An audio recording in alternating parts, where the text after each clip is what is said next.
Arthur Godfrey, God rest his soul. We will begin with that. Arthur Godfrey was, you've heard me use I wish I had a better vocabulary. Arthur Godfrey was gigantic, is the only word to use. I mean, he was the biggest television star, I think, of his time when he was hot. He had a 5-nighter, 5-day-a-week radio show and 2 or 3 television shows.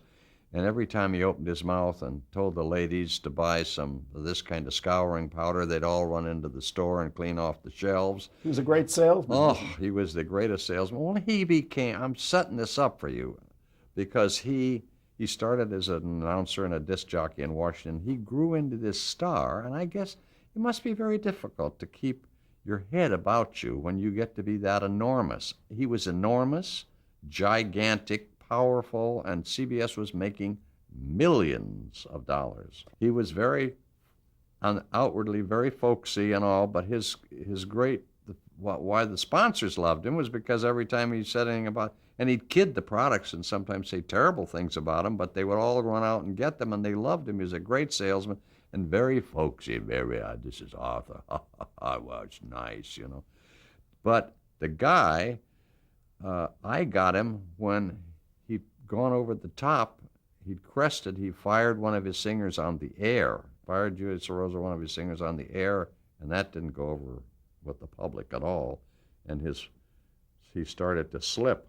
So by the time I got to him to direct these specials, he was quite bitter, but his ego was as big as ever, and he'd had a serious operation. He'd lost a lung, which is a considerable thing when you're doing television specials, because to even walk up 3 steps was hard for him, because he would breathe harder, and so he had this physical problem, and his career was going downhill, and to get a hold of a guy like this who's sort of on the way out, if I can put it that way, and CBS physically as well as his and career. to work with somebody with that size ego who's in this condition was very difficult. Did this ego make him very dictatorial? Very dictatorial.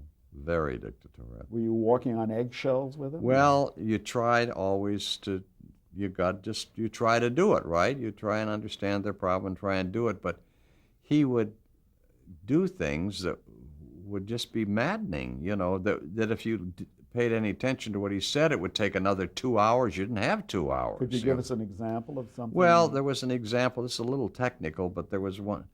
The song Old MacDonald Had a Farm, E-I-E-I-O. Well, Arthur Godfrey had a farm, so he had one, and they wrote it, Arthur Godfrey had a farm, and with a chick here and a chick there and a Well, we sent a photographer down for 5 days. They took every kind of a picture on his farm to match the lyrics of the song and him and the tractors.